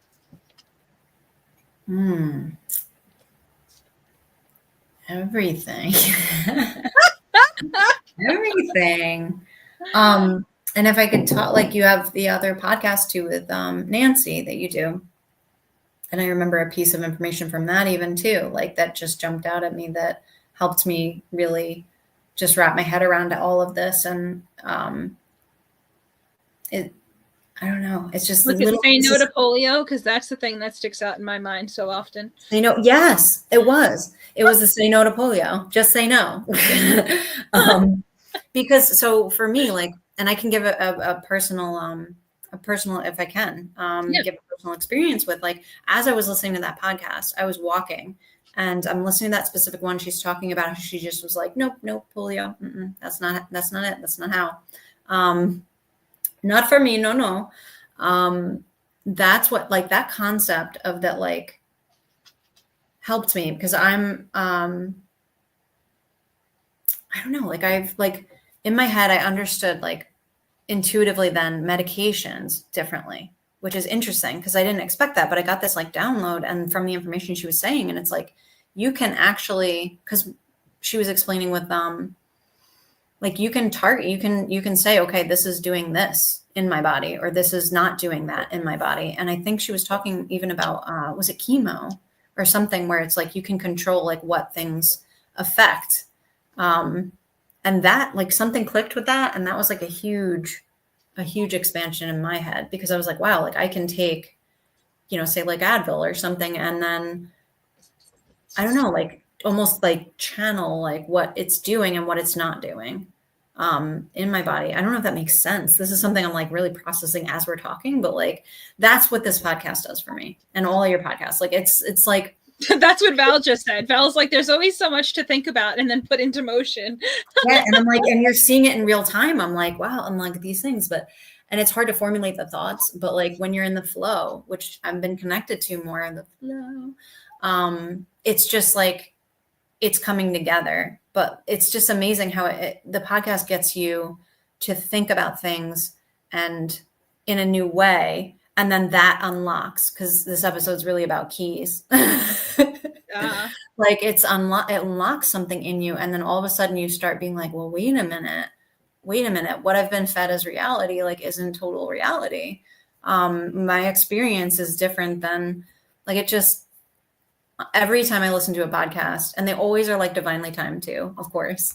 Of course. They were always like, I had gotten my son to sleep and I was like, what do I do with myself? I need to, like, do something for myself. And then you'd, like, shoot me a text and be like, hey, we're live in, like, 15 minutes. I'd be like, great. Cause I'm, like, walking around my neighborhood, just getting air and, like, enjoying the stars. And it's just like, I always get the perfect connection to thoughts and ideas. And, like, even though they're in motion, it's just like the motion from the podcast then helps you continue rolling and moving forward. Like, it is all about motion. It's wild. That's the biggest thing. I get that from Nancy too, because we talk a lot, and I know that there's a big growth spurt going on right now, independently and collectively, because usually the more her and I are speaking and the more I'm having this personal development, rapid change formation, the more I look around me and everyone's doing it with me. And it feels like, I want to say a chatter, but that's not the right word because I don't want that confused with Maya. But I could feel the rise in vibration, and it's like popcorn, maybe, because, like, pop, pop, pop, pop, pop, pop, and it just builds and expands in rapid timing. The last thing I think I want to cover with you. So, the last thing I want to kind of cover with you is we talked about readings and about reading people, and we do have, so I figured if I pick one person from each platform, that if you feel something about it, you could do the reading. You don't have to. I'm just pitching it out there. How do you feel about it? How does it resonate with you? Yeah, I say let's keep things randomly in motion. Okay. I'm flying in the flow.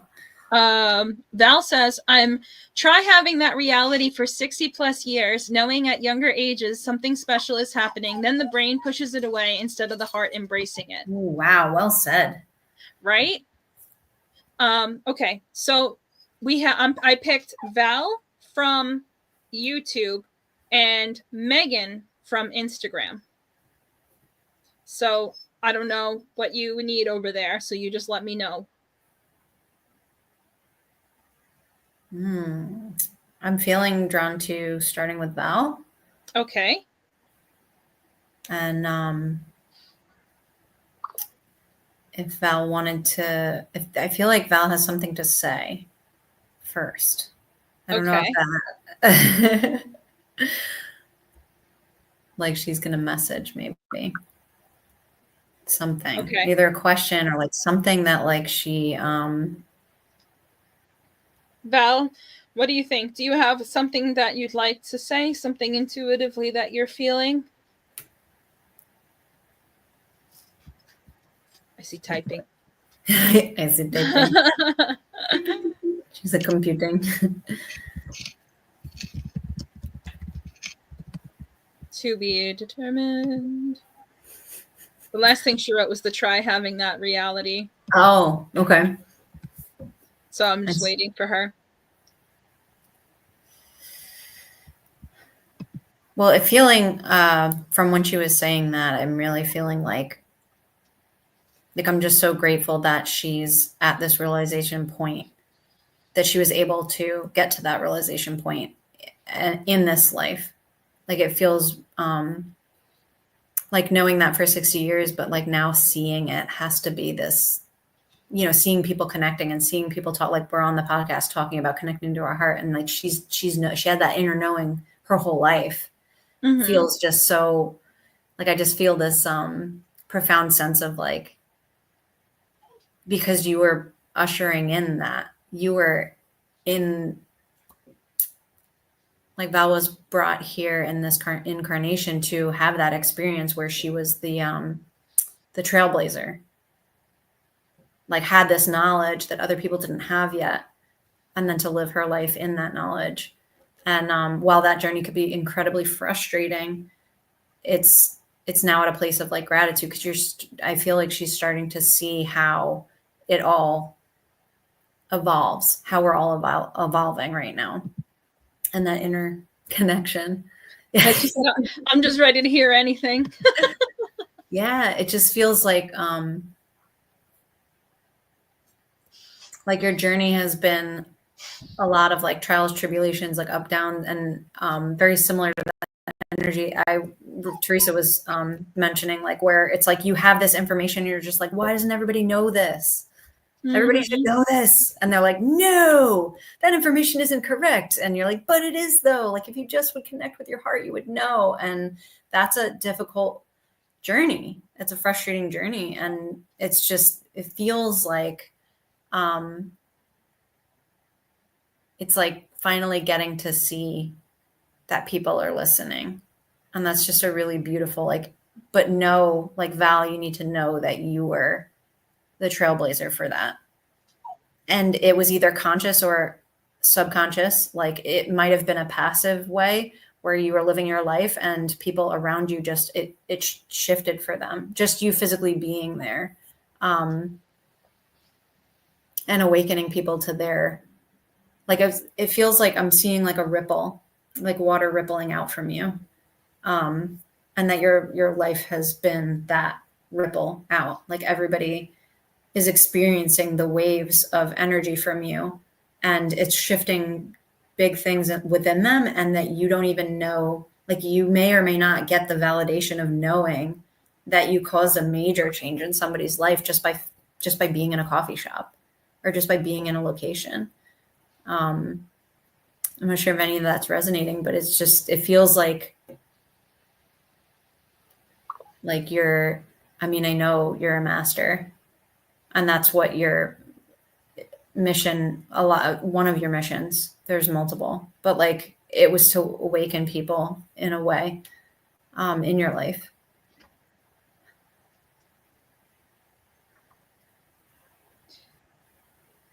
Val, feelings, thoughts, experience.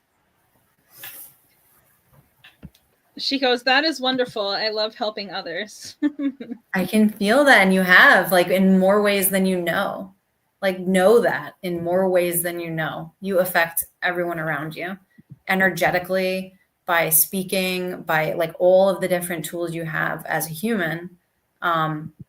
You're doing that. And it's just like this huge ripple I just see from you, like, is of how, like, you don't even know how impactful you've been throughout your life. It's beautiful. And thank you for the work you're doing, because it is, it's not easy to have the knowledge when others don't yet. It's not easy to be that trailblazer, and you're like killing it. So if you don't know that now. Val, is there any questions or anything that you have before we do a short reading for Megan?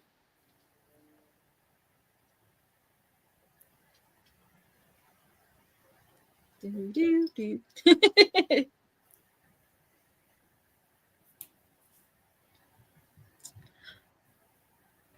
So, side note, while I wait for Val to respond, this year was the first year I was on a podcast where we did these like speed readings where you like name and birthday, name and birthday, name and birthday, name and birthday. And I was like, okay.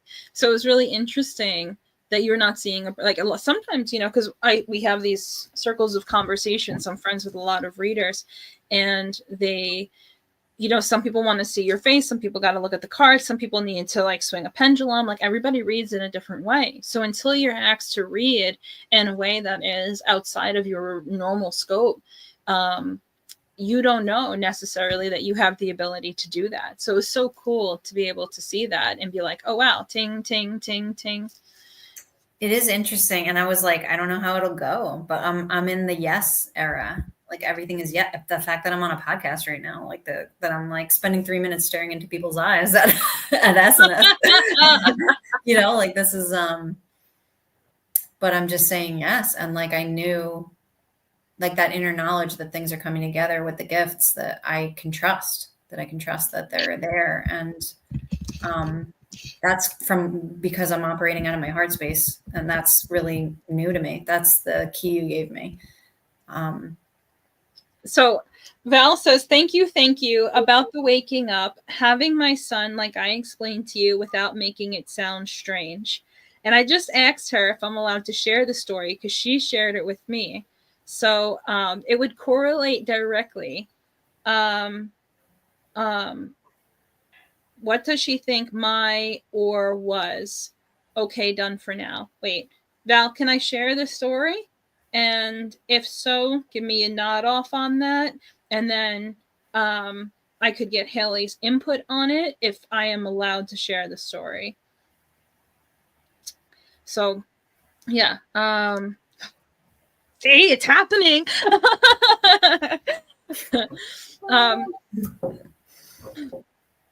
I can't get over this. Yes, you may. Okay. So I'm so excited for this moment because I feel like, boom, let's just drop the top off. So Val and I have been messaging back and forth, and poor Val has been so patient with me. So we've been like talking back and forth. And I still need to answer some of these things, but I can definitely bring them here and now. So I'm just going to grab that conversation. Okay. So she says, is it this one? No. Another wonderful gift I got was my son. I got married at 26 and we tried to get pregnant and couldn't get pregnant. And then one night I decided to pray and then I started praying. One night after praying, something physically woke me up and said, now. And honestly, the truth, I had my only son 9 months later. He is now 36. So it was like she was praying for her son to be born, for them to be able to have a baby, for her to have the experience of being a mother. And then something in the middle of the night woke her up and said, now. And then boom, her son came in. So it was really interesting. So she was like, I wonder what Hayley feels about this experience. Oh, wow. I immediately was getting that it was in the action of praying. It was like a surrendering moment, and connecting to that plane where souls are. Like I'm getting this image of like in praying and in surrendering, you were able to, I'm hearing bypass, like everything that had previously prevented you from bringing the soul into your son, you know, into this world. And there's something with that act of prayer where you were able to transcend into, and then you said woke up in the middle of the night, like, because like when we're sleeping, we're in a different space. Like it was almost like you sent out that prayer, and then in that sleep state wound up connecting to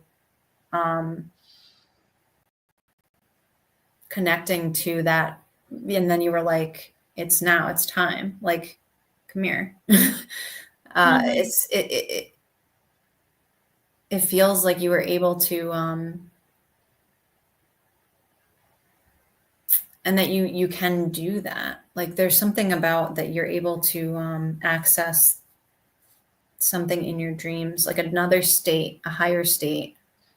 So I'm not sure if you do any dream work, but it really feels like that there's something about the, the praying and setting an intention and then sleeping that integrates things into your life, into reality.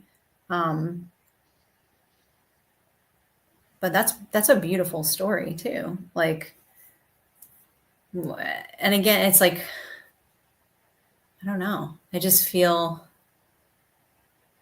like I don't have the image anymore, but that was like, I was seeing like, I don't know, like you praying and then falling asleep. And then it was like your higher self and it's like connecting and like spirits.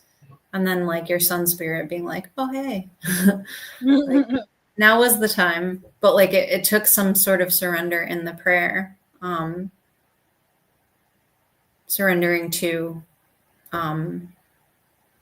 not being able to control the manner in which your son's soul came to you.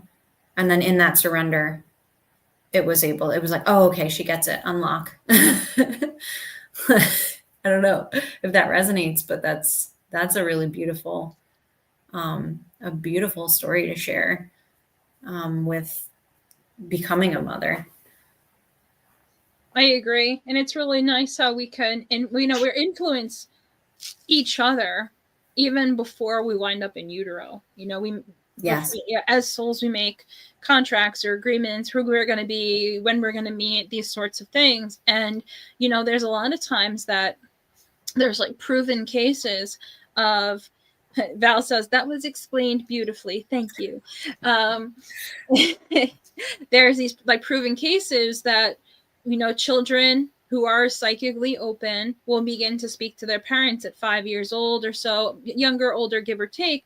But they begin to say, well, before I came, this is what you were doing. And this is what was happening. And this is what I saw. And then I came to you and I was in your belly. And these kids narrate their parents' lives years before. And so you're able to see like the souls are actually tracking around the body of the parent because they have an idea of who they're going to intersect with, or who the storyline is going to continue with, or who is bringing them in. Even a lot of times, like, what I've learned with Nancy is like, we call them the rainbow babies, or, they came over, when they have a miscarriage. Sometimes, it's such a devastating thing that people perceive that to be, but sometimes the soul is creating the body for the soul to fit in, to come into this world in. If the body doesn't fit the soul's path to journey to come in life, it's going to take a toe in and it's going to back out. Or maybe it's you who needs to do the growing. So maybe by having the first experience of, okay, you're 3, 4, 5 months in, and then something happens, you need to have that so you can grow from that, or have some evaluation. And a lot of times I've had experiences with, don't worry, the baby will come back, and it'll come back in a different body or a stronger body, because the soul could be very big, or the soul could not be here. Could be a first time down to earth and it's a new experience, or it could be a very old soul who's trying to fit a bunch of stuff all in one and decide, okay, do I need 56 years on earth to do this, or do I need 27 years on earth to do, like, how much?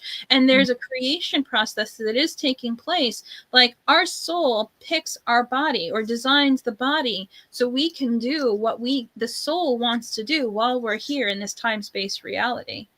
And that's a far out seeming experience for some people to grasp, but to me it just makes sense, and that's not necessarily the way it is for everyone, but that's a good that was an important thing to me that I had learned, is that we really need to look at how we see things in the human experience, and understand that even though we see things one way in the human experience, in the spiritual aspects of us, something completely that picture looks entirely different.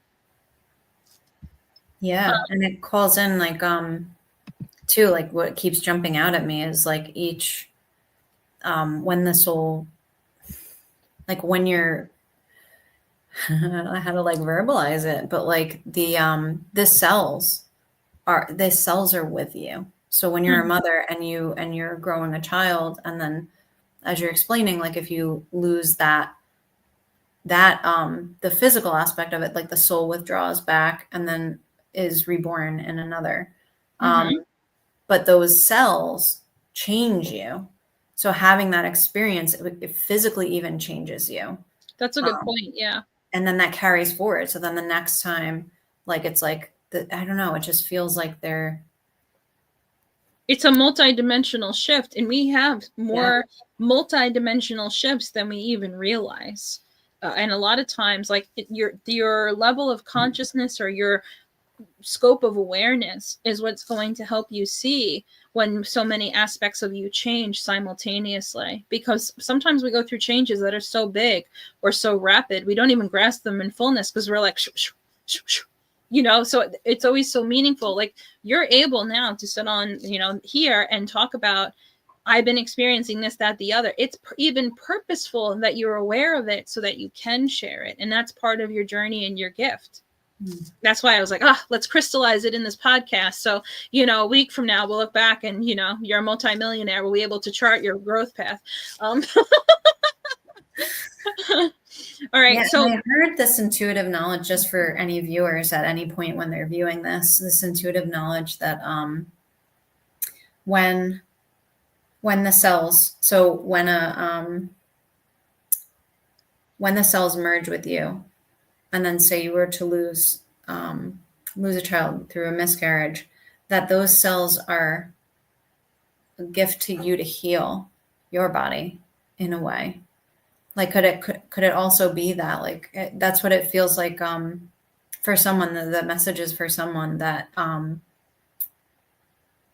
that soul is coming in to give you something, as opposed to you thought that you were going to give life, but they were giving you cells of theirs that'll stay in your body, and that then you'll be connected in that way. So even if the child is not physically here, you're interconnected in the way that you were meant to be, even through the grief and through the healing process. Like there's just, again, it's like a soul decision ahead of time where everybody just, like, you agree to things and contracts in different points of your life. And like people like Ash, to cross with Ash today was something that Ash and I had decided before I was born.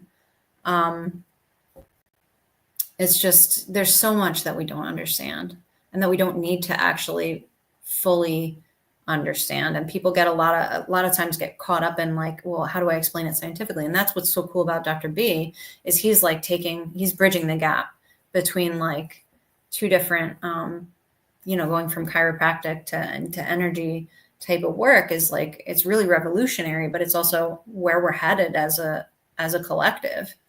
Yeah. Well, it's like, it's always been there, but you know, the way that things were, they got temporarily covered up, but the truth never stays hidden for long. And, you know, it's the awakening. It's the great awakening. And it's cool because it's like, you see signs of that awakening, or you see signs of the master in so many places.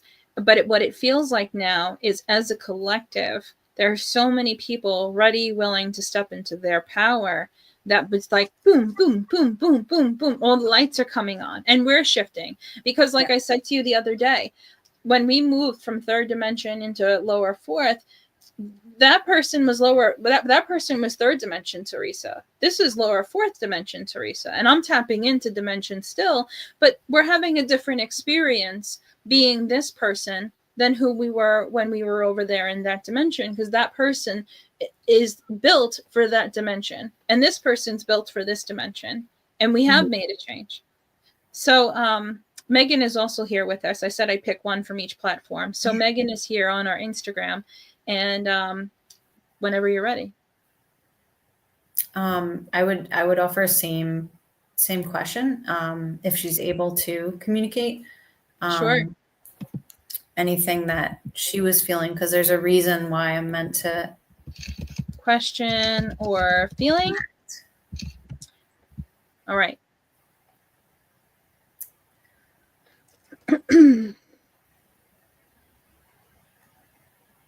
I'm asking her now. I love this.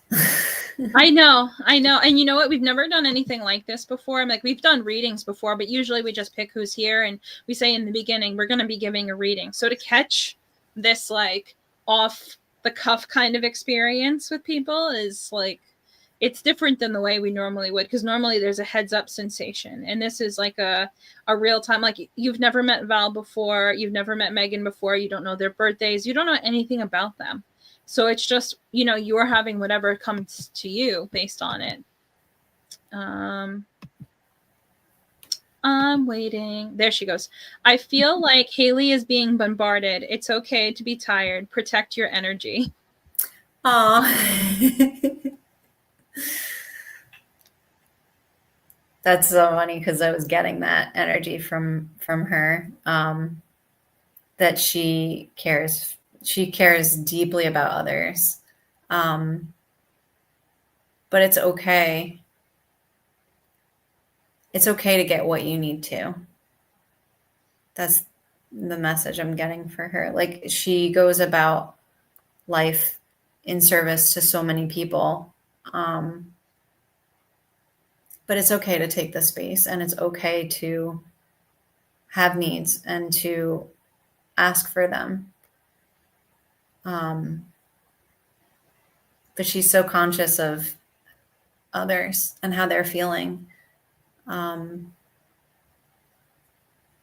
you're meant to connect to how you're feeling first, before connecting to others and how they're feeling and what you perceive as what they need. Like, you're actually meant to connect to what you need, to yourself and to your energy and to your heart space. And that's going to be a game changer for you. Being able to still continue this work of service and helping others, but in a manner in which you're also serving yourself. Yeah. She's feeling the empath in me for sure. Oh my gosh, so much. So much. Yeah. And it's like, it's just, and I was having this conversation with somebody else recently too, that we need to like, so as an empath, as somebody who does immediately connect to others' emotions and feelings and all that stuff, you are the one who's bombarded. Like, I'm the mirror back to you for you to know that you're the one that's bombarded by this information, and that you said it's okay to rest. That's the message for you. I'm supposed to reflect that message back. Like, you're bombarded by all of this information and all this energy from people, and you feel so much so deeply, and it's like ungrounding. Like, your mission at this point is to hold the space, hold the ground for yourself, and learning. And you're stepping into a period in your life where you're learning, like those invisible steps that Teresa was talking about. Like, I'm seeing them for you, and it's in holding your energetic space in order to bring up the level in which you like connect with others, but to protect yourself. Like, almost like, I don't know, like I'm seeing like you meditating and like just really like holding your space. And I had given this advice to another person that had come through, and maybe it's a collective message for people, but it's really important right now to set the intention in the morning and then clear at the end of the day. And this is incredibly important for you, that you are meant to set the intention of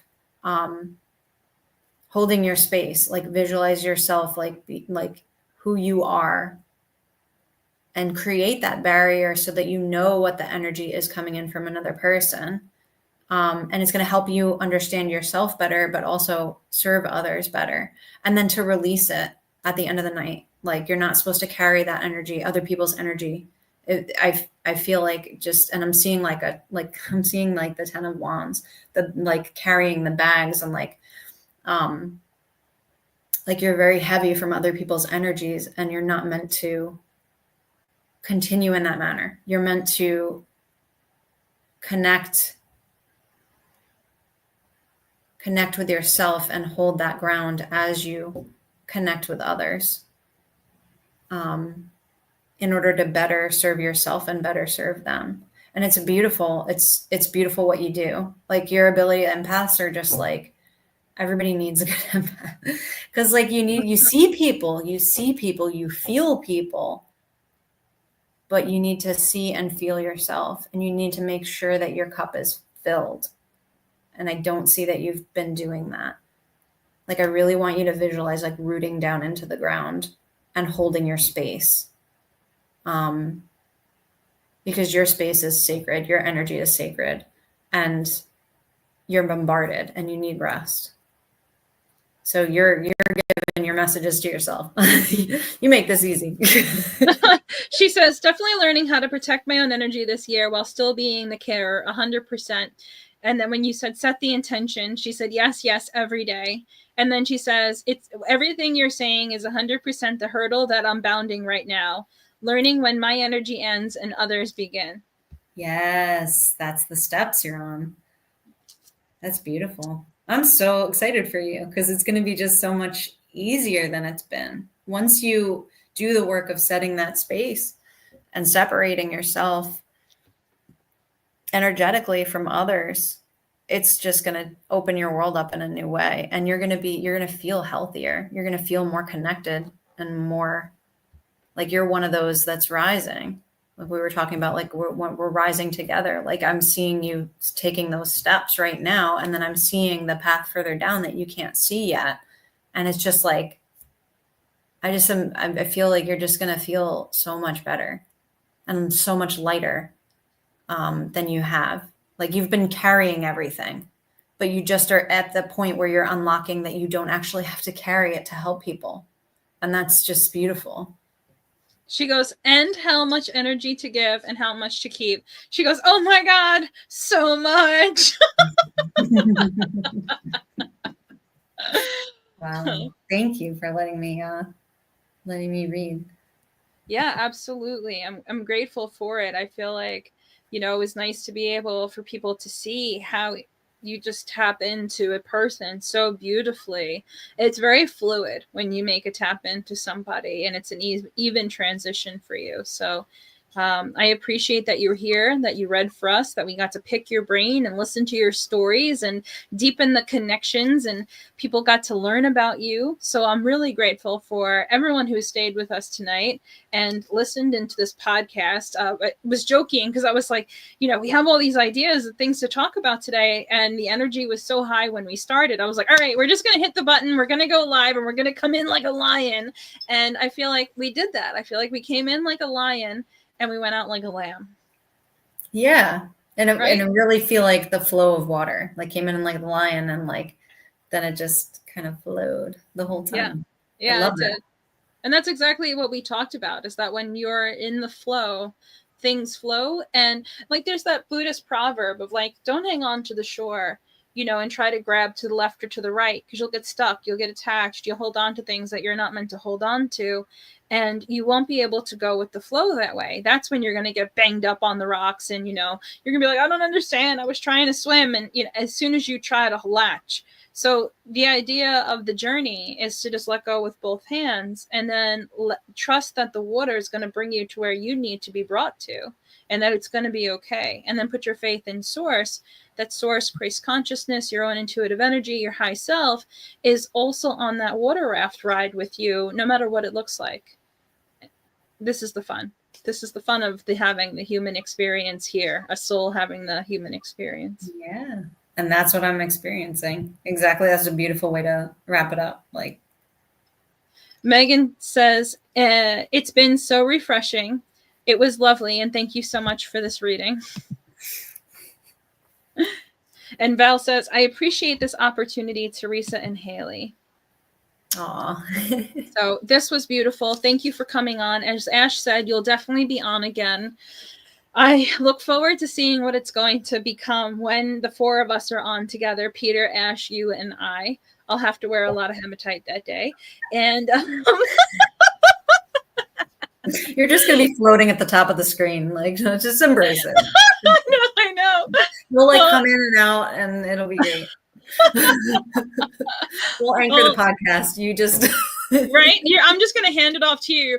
Like I'm gonna be like, "Welcome," and then freeze, and then you're gonna be like, "Welcome to Cosmic Tea Hour." Hayley speaking. Teresa will be back.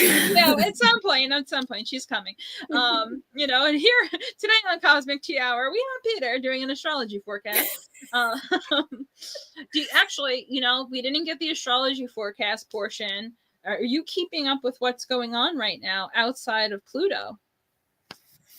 A bit. It's a lot. I know. That's why I was like, I knew as soon as you said Peter couldn't make it with us tonight that we were going to wind up connecting again, because there's just so much going on, and I can't wait to hear like what he's saying with everything too.